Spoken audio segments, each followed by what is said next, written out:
Halo guys, balik lagi dengan gua Carasana, visi vlogger kepo. Oke guys, jadi hari ini merupakan hari yang salah satu hari yang bersejarah lah buat BMB guys. Kenapa? Karena hari ini gua lagi mau naik Dastek si BMB guys. Akhirnya setelah penantian cukup lama, akhirnya hari ini BMB naik Dastek juga guys. Jadi gua hari ini mau ke Jakarta ya. Jadi gua cari salah satu dealer Dastek di Jakarta yang dekat rumah gua, which is gue mau ke RS Tuning. Jadi ini bengkel ini juga direferensiin sama teman gue Niko dari Stage Performance ya. Jadi katanya tuh kalau RS Tuning yang punya kan kalau Rudy ya, dia tuh Honda lovers banget. Jadi gue direferensiin buat kesana. Jadi dia juga dealer Dastek. Ya udah. Jadi hari ini pokoknya seru banget ya guys. Jadi semoga video kali ini yang gue mau buat hari ini bisa memberikan referensi buat kalian, terutama bagi kalian yang lagi mau naik Dastek gitu ya guys ya.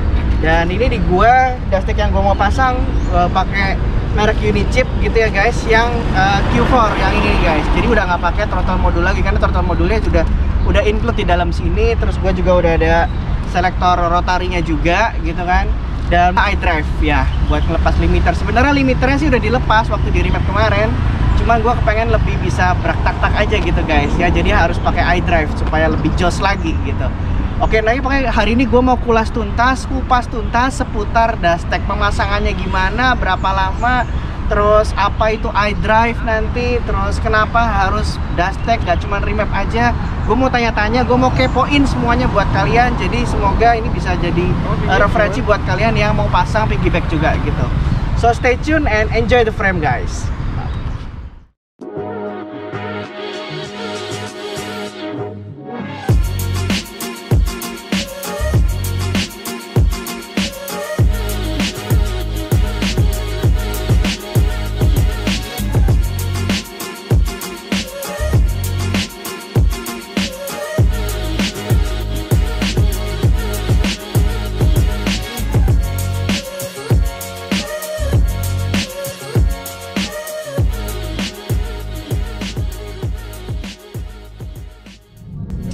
Oke guys, jadi akhirnya gue udah sampai di RS Tuning guys. Oke, jadi ini dia bengkelnya.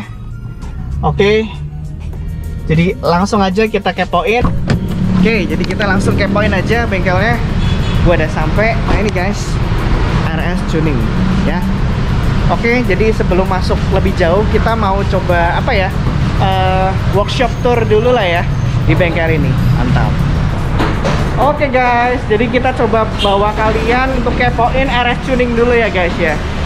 Nah ini, halo Bu Dewi, halo dulu dong, halo. Oke, ini ada Ibu Dewi ya yang jaga di sini ya Bu ya. Iya Pak. Nanti aku mau pasang Unichip sama iDrive ya Bu. Iya Pak ya. Jadi saya ceritanya pasien pertama ya Bu. Iya Pak. Asik, thank you Bu. Ya. Oke, saya kepoin sana ya Bu, belakang ya. Oke, terus ini ada ruang tunggunya guys. Terus Mas, misi mau muter dulu, misi ya. Ini ruang dyno ya? Iya. Oh ngintip. Nah ini guys, ini ruang dynonya. Nah nanti baby pastinya juga setelah dipasang Unichipnya udah di wiring akan di dyno juga di sini. Oke, ini ruang dynonya. Mantap ya.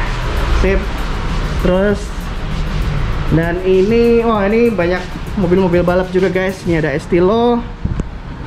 Oke, ini juga ada BMW mobil smart, ada Seviro. Wah banyak guys, pokoknya banyak project kan mobil balap di sini. Wah keren lah. Oke, di sini juga ada GK5. Wah keren. Oke, ini Innova yang 2KD ya kayaknya. Tuh ada Seviro lagi, Toyota Supra. Ya udah, itu sih bengkelnya. Nah sekarang pokoknya tinggal kita mau buat si BMB pasang Unichip dulu. Ya paling nggak kita mau wiring dulu deh, biar cepet. Abis itu secepatnya kita bisa naik ke dyno supaya bisa dicuning cepet. Mantap guys. Halo guys, oke sekarang gue udah di RS Tuning ya. Dan gue akan bagi video gue menjadi dua part ya. Part pertama adalah gue mau kupas tuntas kulik sama Ko Rudi yang punya RS Tuning ya, bos RS Tuning. Jadi gue mau kupas tuntas mengenai perdastekan guys. Jadi gue ada beberapa list pertanyaan lah yang gue mau sampaikan ke Ko Rudi. Jadi ini semoga benar-benar bisa jadi apa ya, insight lah buat kalian dan pengetahuan baru lah buat kalian, terutama bagi kalian yang mungkin mau kepoin Dastek versus remap ya. Jadi langsung aja kita tanya ke ahlinya daripada gua sotoy kan. Nah nanti di part kedua baru kita langsung kepoin si Bambi yang naik Dastek. Oke, jadi tetap stay tune aja dan sekarang kita langsung ganti scene untuk ketemu dengan Ko Rudinya. Oke guys, jadi sekarang gue lagi sama Ko Rudi yang bosnya dari RS Tuning. Halo Ko Rudi, apa kabar? Thank you loh waktunya. Ko Rudi, akhirnya sekarang mobil saya si Bambi Brio Kuning kesini juga nih, direferensiin nih. Dengar-dengar Ko Rudi kan Honda lovers, jadi langsung kita pasang Dastek kesini nih. Kok aku mau tanya-tanya dikit dong. Kan mobilku kan sudah di remap ya kok ya. Nah, aku pertanyaannya simpel, mungkin mewakili teman-teman netizen juga nih. Kenapa mobil itu lebih baik pakai Dastek dibanding cuman remap doang gitu kok? Jadi maksud saya gini, apa yang kemungkinan di remap itu parameternya nggak bisa diatur, tapi di Dastek mungkin bisa diatur. Jadi lebih baik kita mending pakai Dastek kalau mau lebih ngepol gitu. Kira-kira gitu sih kok. Oke. Pertanyaannya, silakan. Sebetulnya pertanyaannya bagus banget ya. Banyak banget istilahnya salah arah ya. Salah arah. Yang orang bilang yang mana yang lebih baik itu enggak.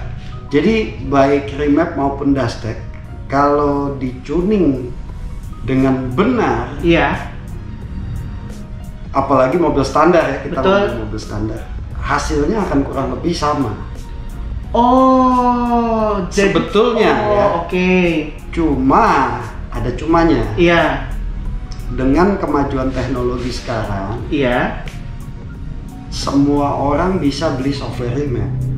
Oh. Semua orang bisa beli isi map dari software remap itu untuk dimasukkan ke mobil yang belum tentu cocok dengan kebutuhan mobil itu sendiri. Oh, oke. Nah, kejadiannya yang ada seperti itu. Jadi banyak juga tuner dadakan. Ya, dalam artian begini, mereka nggak ngerti, mesin juga nggak ngerti, apa nggak ngerti, tapi ngerti komputer.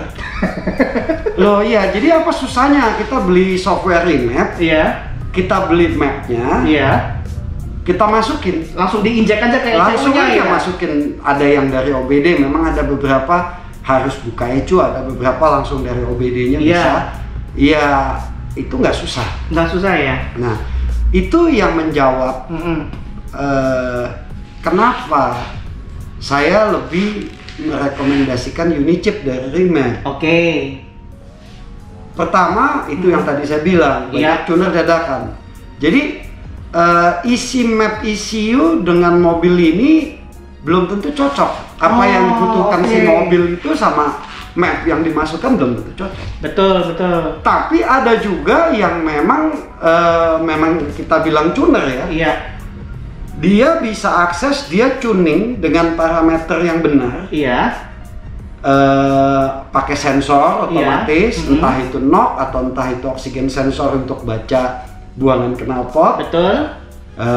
Ya lebih baik di atas dyno karena dia bisa ngelihat parameternya yang berubah menghasilkan lebih baik atau enggak HP-nya. Oh, oke. Gitu. Oke. Balik lagi, ada tapinya. Untuk tuning remap, Iya. untuk bisa maksimal. Iya.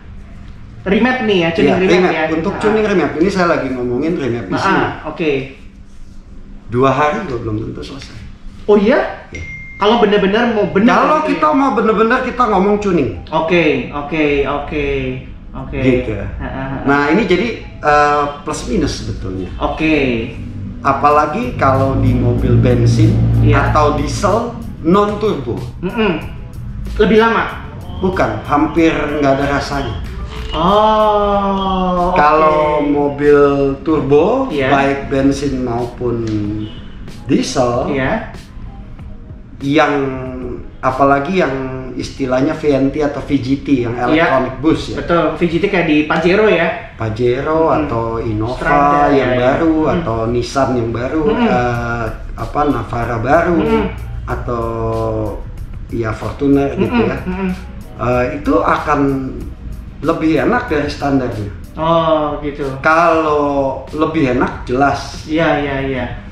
Kalau maksimum belum tentu. Belum tentu. Jadi belum tentu. Kenapa enggak? Kenapa belum tentu? Jawabannya.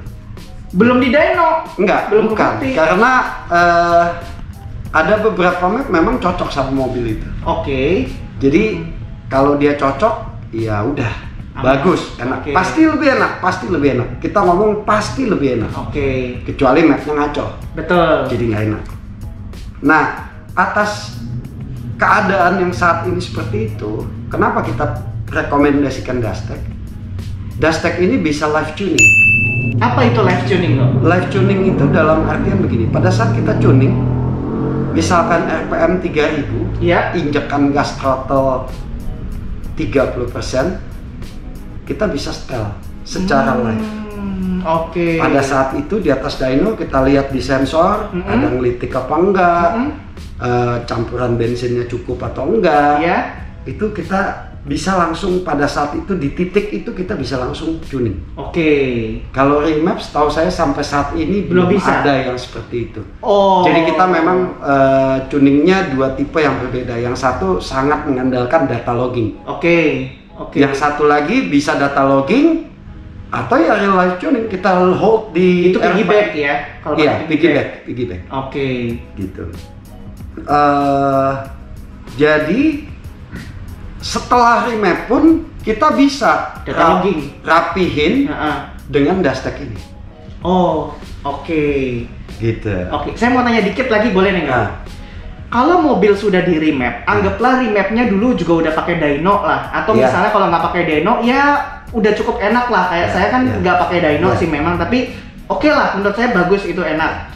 Kalau saya masukin nanti pakai Dastech nih sekarang, apakah pasti lebih enak nggak? Pasti lebih enak.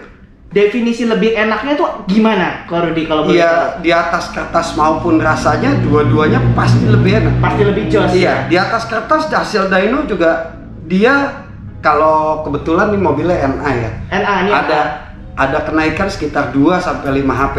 Oh. Tergantung seberapa bagus atau jeleknya remapnya. Oh. Makin bagus makin kecil. Oh, karena Karena base-nya udah maksimum. bagus. Udah maksimum. Ya logis juga sih. Kalau remapnya ngaco ya makin gede. Iya benar. Jadi Gitu. seolah-olah di Dastech jadi makin gede. Iya, padahal bukan karena Dastech-nya tapi Iya, karena remap awalnya ya itu biasanya kalau ada enggak. salah satu kelemahan kenapa remap itu aksesnya sekarang sangat gampang. Oke. Jadi ya orang mau coba-coba ya silakan. Baik. Bisa mereka beli sendiri apa segala ya. Dan harganya biasa kan tergiur ya, jauh lebih murah. Iya, betul. Dan Oke. mereka bisa jual remap 1 juta. Ya, Oke, saya sih bukannya gimana ya, tapi ya itu ya terserah mereka ya sebetulnya. Iya. Tapi dengan waktu yang kita spend untuk tuning mobil itu, angka itu nggak worth it. Nggak worth it. Iya dong, karena Iya. istilahnya kebetulan di Indonesia labor itu murah. Betul. Kita bandingin aja. Kalau kita tuning di luar, Mahal. kita jangan bilang tuning deh. Kita kerjain harian biasa lah. Iya. Pekerjaan gampang. Mereka rate-nya itu sekitar 60 sampai 80 dolar 1 jam. Oke. Ya gampang aja. Apakah 1 jam kita bisa tuning itu mobil sampai maksimum kan? Enggak. Ya. Iya. Tapi ya ada kelebihannya. Ada kelebihannya di mana memang ada juga tuner-tuner yang memang mengerti apa yang mereka kerjakan. Oke. Di Jakarta ada beberapa lah, gitu.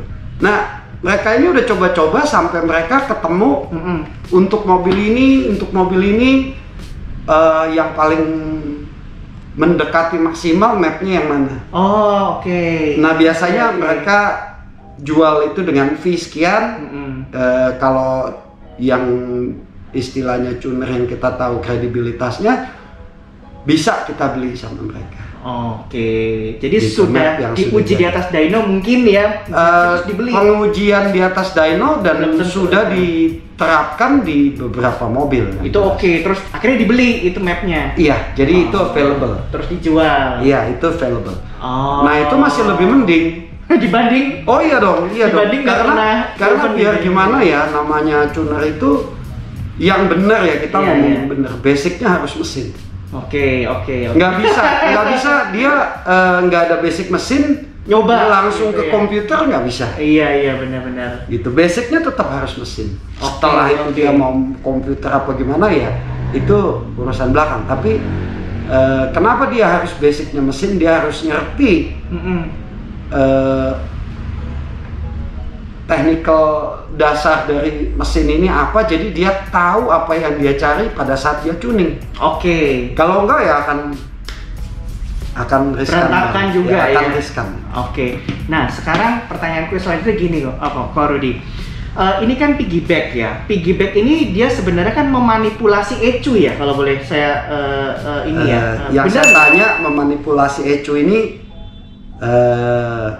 persepsinya apa ya, biar kita jangan beda persepsi. Justru itu saya mau tanyain, istilah manipulasi ini yang terdengar di pasar itu sebenarnya tuh apa sih? Apakah memanipulasi atau justru ngejumper sebenarnya? Jadi Oke. kita nggak pakai ECU, langsung pakai piggyback atau gimana itu kok? Mungkin Cara kerjanya, kalau unit ini saya jelasin mungkin rada sedikit teknikal ya. Boleh, nggak apa-apa. Jadi yang namanya piggyback,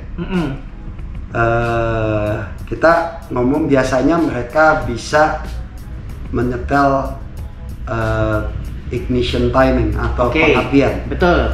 sama campuran udara bahan bakar. Oke. Kenapa dia bisa dirubah? Jadi contohnya misalkan begini. Iya. Yang namanya dia manipulasi ECU. Misalkan ini cara kerjanya ya, yang simple lah, kita ngomongin simple aja. Mobil ada pakai map sensor atau airflow sensor. Oke. Kita ngomong yang volt lah, yang gampang, voltase, Oke. dalam voltase. Oke. Jadi misalkan dalam si ECU ini lagi kita dyno di RPM 3000 injekan full throttle. Oke. Ya. Signal dari map sensor ini dia ngasih signal ke ECU 3 volt, misalkan 3 volt. Oke. Piggyback kerjanya ini kita potong. Signal dari map sensor masuk ke piggyback, output untuk manipulasinya masuk ke ECU. Oke. Nah, jadi ini voltase ini kita bisa trim, Mainin. misalkan 3,1 atau 2,9 untuk mendapatkan campuran bahan bakar yang paling optimum. Oke. Nah, balik lagi nih, kita ngecun untuk mobil harian atau mobil balap. Oke. Kalau kita ngecun harian, Iya. cari efisiensi paling bagus. Oke. Efisiensi ya. Iya. Jadi kalau orang ada bilang iritin mobilnya, saya nggak pernah mau. Oke. Saya ngecun di maksimalnya dia, mobilnya pasti lebih irit karena efisiensinya tinggi. Oke. Mobil lebih enak gitu. Oke. Nah, jadi itu yang kita mainin. Voltase dari sensor ini ke ECU untuk mendapatkan campuran bahan bakar dan udara yang Optimal. kita mau. Oke. Kalau karburator istilahnya pengkabutannya lah ya kalau dulu ya. Ya kurang lebih Kira-kira gitu begitulah, karena kalau kita bahas lagi akan panjang lagi. Benar kira-kira gitu Iya, ya. kira-kira begitu. It- Nah, ignition timing pun sama. Jadi biasanya kita yang sistem simple aja, dari crankshaft sensor Ya. atau CKP sensor, Ya. dia kasih signal ke ECU. Oke. Ada yang bentuknya naik turun begini, ada yang bentuknya kotak, ya. Nah ini di RPM tertentu dia ada modulasi berapa volt, Oke. tapi Naik. bentuknya selalu sama, dia begini aja Oke. untuk nentuin posisinya dia. Oke. Nah dia ngasih tahu ECU di mana posisi untuk nembakin api. Oke. Nah ini juga masuk ke piggyback, Iya. lalu keluar ke ECU. Jadi kita bisa manipulasi Oh. saat nembaknya ini di mana. Oke. Nah, kalau kita remap, apakah kita bisa langsung memerintahkan si remap untuk mau nembaknya di mana nggak? Iya, Bisa ya? Bisa. Nah, kenapa harus jadi pakai piggyback? Itu tadi. Oh, Kalau remap yang dicuning dengan bener-bener benar, susah lama ya? piggyback yang dicuning dengan benar, saya rasa hasilnya akan sama di atas dyno. Oke. Kalau rasa jalannya saya nggak tahu. Oke. Gitu, balik lagi, karena kalau rasa jalan itu banyak rancunya ya. Kenapa? Iya, Kalau iya, feeling kita enak, waduh mobil kita enak. Jangankan feeling kita, mobil baru dicuci aja kadang rasanya loh, ini benar loh. Benar psikologinya banyak ya. sugesti Iya, atau betul. psikologinya gitu. Jadi saya nggak berani ngomong. Saya berdasarkan data remap yang dicuning dengan benar itu Bisa sama seperti bisa Dustech? sama seperti Dustech atau Oh, Dustech oke. bisa sama seperti remap. Oh, oke. Nah, kalau menurut saya remap dan Dustech ini melengkapi. Oke. Kenapa? Ada batasan software dalam remap Yang tidak bisa, yang tidak ada di nggak Dustech. bisa Dicuning di ditembus di remap, bisa di Dustech. Sama. Oh. Di Dustech bisa, di remap belum tentu bisa. Iya. Jadi iya. mereka ini sebetulnya Saling bukan, melengkapi. kalau saya lihat bukannya mereka head to head ya, Iya. maksudnya bukannya saing ya, bukan bersaing. Tapi kalau saya lihat ini lebih melengkapi. Kalau saya sendiri, kalau ditanya saya bisa remap atau enggak, saya selalu jawab saya nggak bisa remap. Karena saya nggak mau habiskan waktu untuk tuning seperti yang saya mau parameternya. Oh, oke. Yang ada orang, kok ini begini ya, kok ini begini ya gitu. Oke. Jadi, tapi kalau kombinasi Iya. remap dengan Dustech bisa. Oke. Jadi kayak mirip-mirip kayak punya saya. Iya, kan, kenapa? ya? Kenapa? Karena di remap ini kita akan buka limitasi-limitasinya. Iya. Misalkan speed, rev limit. Walaupun di Dustech bisa ya. Iya. Tapi tetap kayak speed, kalau misalkan contoh di Brio, dia kan speed limitnya ada di 140. 145, iya 140. Ya, kalau di Dustech lewat, tapi di speedometer diem. Oh gitu. RPM-nya aja lewat. Oh. Nah, di remap kan jalan. Iya, benar. Karena dia melalui CAN bus Benar. sistemnya. Oh, nah, CAN bus. jadi ini yang seperti saya bilang, sebetulnya sangat baik sekali mereka untuk saling melengkapi, menutupi kekurangan satu sama lain. Oke, iya. Gitu. Iya. Dan hasilnya ya pasti optimum. Balik lagi ya, tergantung tuner ya. Iya. Tapi pasti optimum. Jadi kalau remapnya sudah bagus, tambahin Dustech pasti optimum dibanding mobil benar-benar NA tidak pernah di remap, terus langsung pasang Dustech. Mending di remap sama Dustech gitu kali ya? Oh, enggak. Enggak juga ya? Enggak. Oh enggak juga ya? Ini cuman kira-kira dia ya saling melengkapi lah gitu ya. Kalau misalkan mobil belum di remap pasang Dustech, hasilnya kurang lebih akan sama dengan mobil yang sudah di remap lalu Dustech. Oke. Hasil akhirnya kurang lebih sama ya. Oke, itu mengenai piggyback. Nah sekarang mengenai iDrive. Kemarin kan saya kan rencananya cuma mau pasang piggyback doang nih Q4 gitu kan. Nah tapi terus saya ngobrol sama Korudi juga, mau nembak nggak gitu kan, Korudi nanya ya. Istilahnya pop and bang lah. Pop and bang lah, berak tak lah gitu kan. Terus ada yang malahan nggak cuma pop and bang kan, cuma berak tak terus ada duar kadang-kadang kan gitu. Nah terus Korudi saranin kalau mau gede tambahin iDrive. Ya. Nah fungsi iDrive sendiri itu sebenarnya apa sih kok? Apakah kalau misalnya hanya pakai Q4 tidak bisa nembak, atau kalau pakai iDrive, kalau pakai Q4 aja bisa nembak, cuman nggak sekencang iDrive, atau gimana sih kok? Okay. Fungsi iDrive lah lebih ke situ. Jadi Silakan. banyak yang salah kaprah iDrive ini dipikir mereka itu throttle control. Karena kebetulan ada Manipulasi turtle respon ya. ada yang produk yang namanya iDrive. Sebetulnya itu replika dari Pivot kan. Iya, Pivot Ya, iDrive. jadi orang betul. banyak kepikiran kalau saya bilang pasang iDrive Throttle control. itu throttle control. Padahal bukan. iDrive di Unichip itu adalah injektor kontrol modul. Injektor kontrol modul. Ya. Oke. Sorry, iDrive itu injektor driver. Injektor driver. Iya, Oh singkatannya injektor driver. Iya, nah itu baru tahu juga guys. Ini Injektor driver. buat kalian juga. Oke. Nah, ini balik lagi ke yang tadi saya jelasin. Kalau kita nggak pakai iDrive, kita nyari campuran udara bahan bakarnya berdasarkan dari signal map sensor atau airflow sensor yang kita manipulasi voltasenya. Itu saja.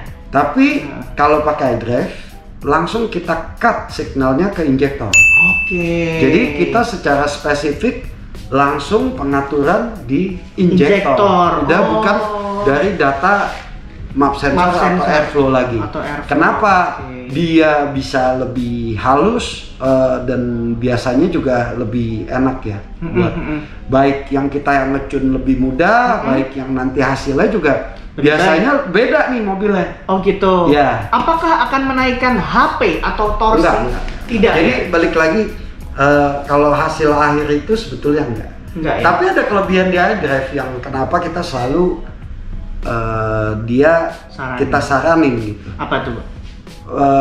Banyakan secara umum mobil itu rev limitnya fuel cut. Iya betul. Nah dengan iDrive ini kita bisa lewatin rev limitnya. Oke. Jadi di shift sebenarnya ya, ditinggiin lagi? Iya, ditinggiin lagi. Digeser ya? Iya. Dan kita bisa mainin pop and bang karena ya secara teknikal dia jadi kayak memanipulasi signal injektor ya. Jadi dia pas kita tutup kita lepas gas harusnya ECU nutup injektor berapa lama. Nah dengan iDrive ini kita bisa manipulasi. Jadi dia masih banjir dulu. Oke, masih tetap ada reach-nya ya bensinnya ya. Dan dia biasanya ya itu karena istilahnya ada belum ketutup, sedangkan mesin masih gerak. Jadi dia ada kayak ledakan yang kebuang di knalpot. Itu yang dibikin jadi pop and bang ya. Gampangnya seperti itu teknikalnya, tapi lebih detail lagi lebih ya. Detail dari itu. Oke. Nah kalau nanti nih, ini kan mobil saya kan CVT ya. Kok buat pop and bang biasanya kan membutuhkan engine brake, bener nggak? Ya. Harus ada engine brake itu pasti akan bikin pop and bang ini lebih besar. Betul. Karena dia ada istilahnya ada back pressure yang lebih besar di mesin itu sendiri. Tapi ya kebetulan untuk Brio ini nggak ada engine brake juga, dia pasti akan meledak. Pasti akan meledak ya? Pasti akan meledak. Oh, soalnya punyaku ini kan kalau CVT ini kan engine brake-nya yang nggak ada, kecuali kalau aku masukin ke L, lagi kenceng masukin ke L.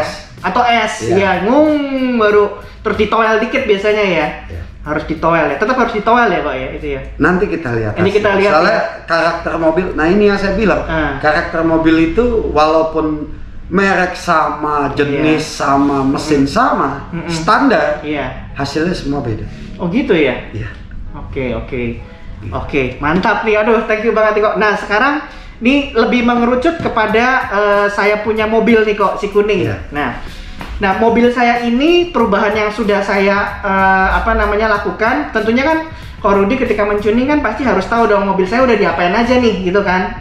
Nah ini yang pertama, saya sudah full system exhaust dari DP, FP, Reson sampai muffler itu udah full system exhaust.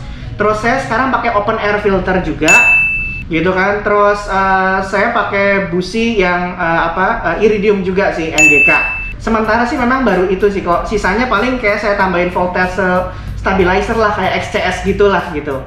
Nah baru itu sih. Nah kira-kira dengan adanya saya modifikasi itu memungkinkan nggak kok? Saya kan senang drag test nih kok, gitu kan, drag test kecil-kecilan lah gitu. Nah kepengen ya paling nggak beda jauh lah sama Brio manual berdastek gitu. Bisa nggak? Gitu? Nggak akan ya? Kenapa kok? Ya satu Matic ya? CVT sama manual. Ya itu dua hal yang udah pasti beda ya? Iya. Gitu ya, mau track dekat, track jauh sama aja pasti ketinggalan ya? Kalau top speed belum tentu. Akselerasi? Tapi kalau kita ngomong 200 meter, kemungkinan besar manual tetap lebih kencang. Gitu ya? Karena satu, mesin ini boleh misalkan dia 100 HP, 200 HP, 300 HP atau 1000 HP. Yang kita pertanyakan disalurkan ke rodanya ini gimana? Mesinnya gede, penyalurannya nggak oke. Jadi kalau kalau mobil otomatis dia ada fluida loss. Oke. Kalau yang namanya manual, bener-bener gear to gear. Langsung set gitu ya? Ya langsung gear sama gear. Oke. Jadi untuk pertanyaan tadi pasti nggak bisa. Pasti Kecuali nggak bisa, ya? yang manualnya memang lebih pelan dari Matic-nya. Oke.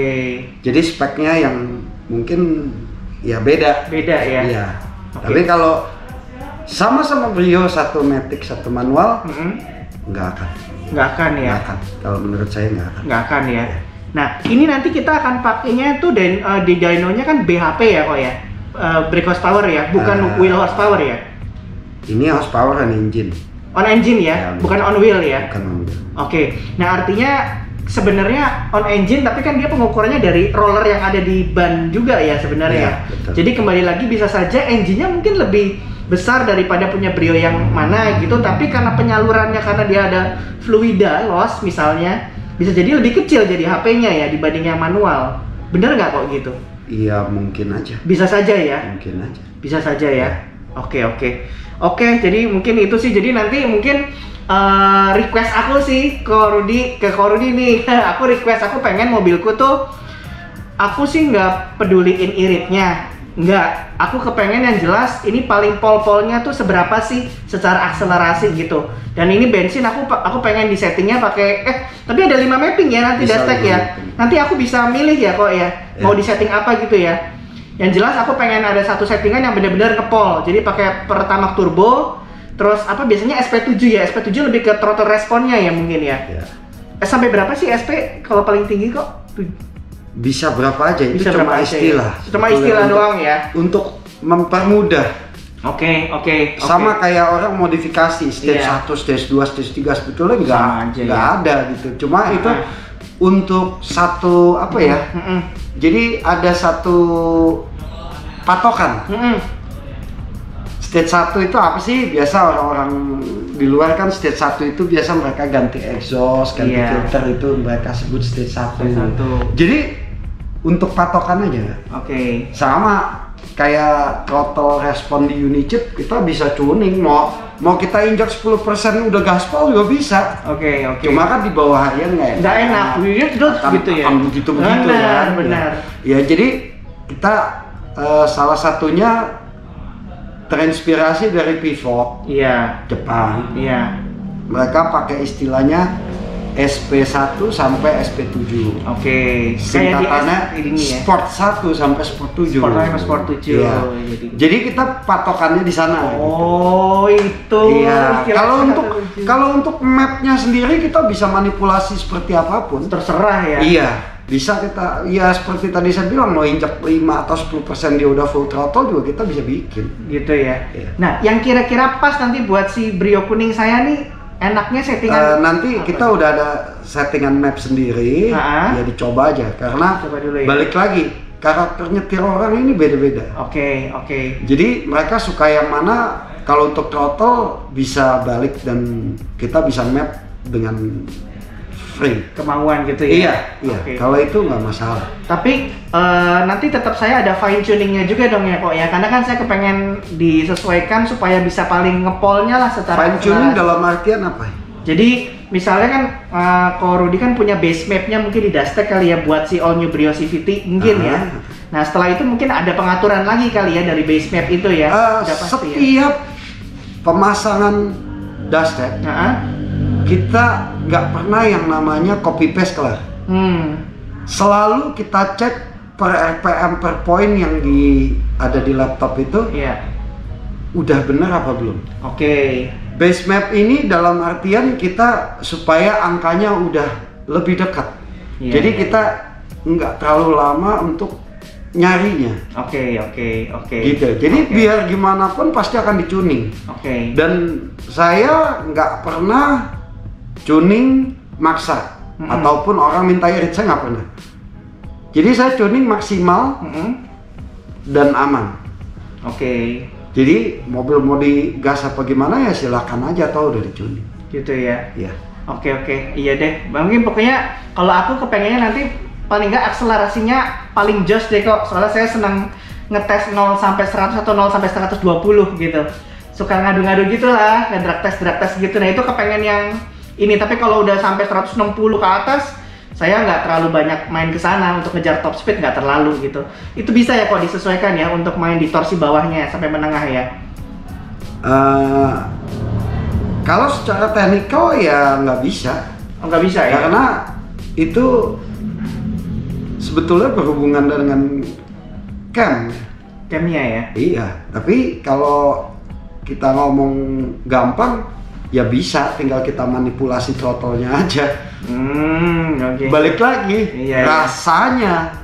Tapi sebenarnya belum tentu ya. Iya, karena pada saat kita dyno grafiknya akan begitu aja. Oh, gitu ya. Iya. Itu nanti ditarik berkali-kali cari yang paling maksimal gitu akan ya. Begitu aja dia bentuk grafik, maksudnya bentuk kurvanya ya. Iya, kurvanya. Iya, dia akan begitu aja, dia maksimum horsepower-nya nggak akan shift ke kiri, maksudnya ke lower RPM atau ke higher RPM, karena kalau kita mau shift ini, balik lagi itu akan pengaruhnya ke camshaft, ke gear ratio. Jadi ya kalau sebetulnya kalau saya mau ngomong jujur, ya nggak bisa. Tapi ya saya bisa manipulasi dari throttle ya. Ya, jadi rasanya berbeda. Rasanya beda. Torsi, kalau torsi bisa nggak di shifting yang tadi? Nggak bisa, sama ya. Torsi maksimal mungkin di 4000 5000 ini agak dimajuin. Bentuk grafiknya akan sama. Selama kita nggak ada rubah mechanical,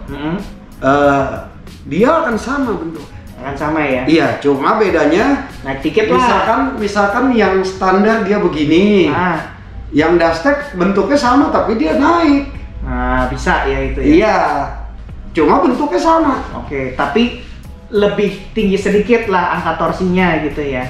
Iya, sedikit atau banyaknya balik lagi nanti kita lihat seberapa bagus remap. Oke, sebelumnya. Remap sebelumnya. Oke.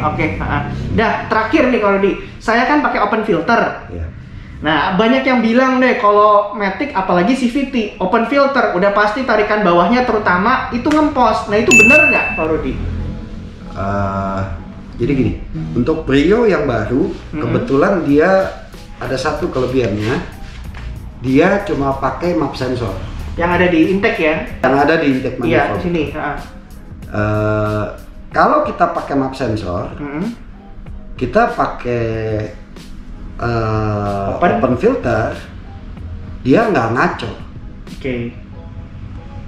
Jadi paling ini ya kita mesti nambah bensin karena udara yang masuk kan lebih banyak. Nah itu yang nanti akan dicuning ya di Brio saya ya. Dicuning.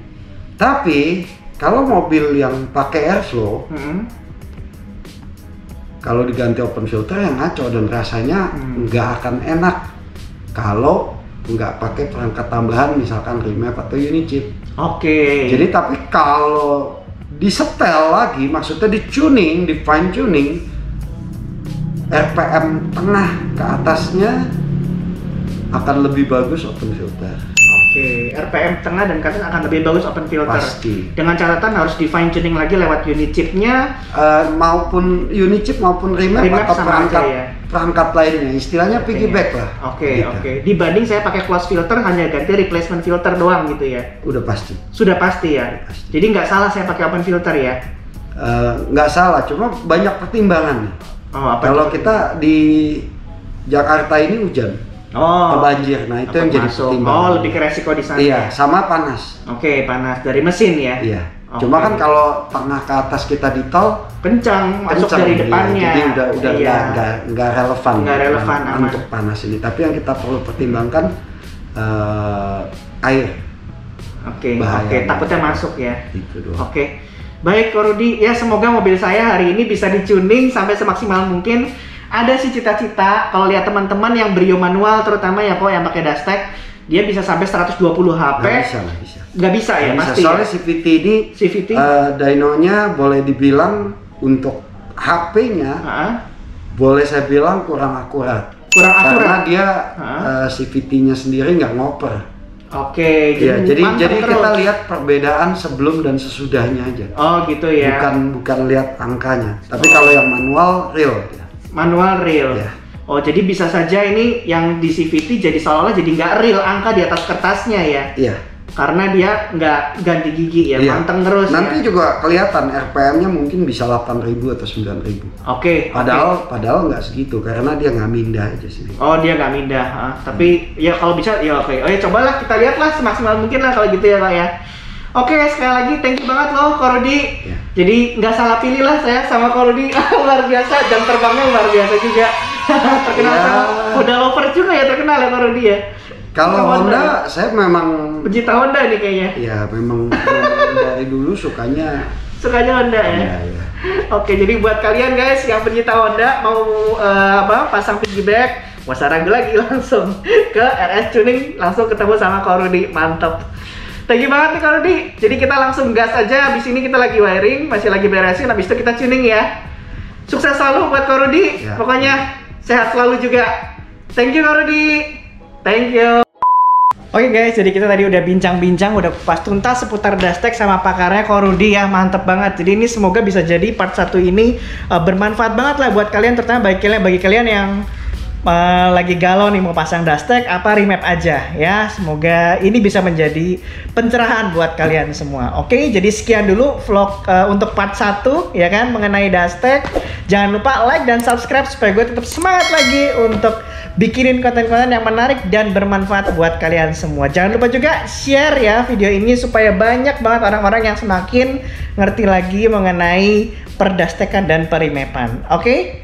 So stay tune, kita akan masuk ke vlog yang tahap 2-nya ya guys. Pokoknya kalian kepoin aja di tahap 2, kita akan lihat Bambi dipasangin Dastek. Oke? Keep safe, stay healthy, and see you guys in the next vlog part 2. Bye!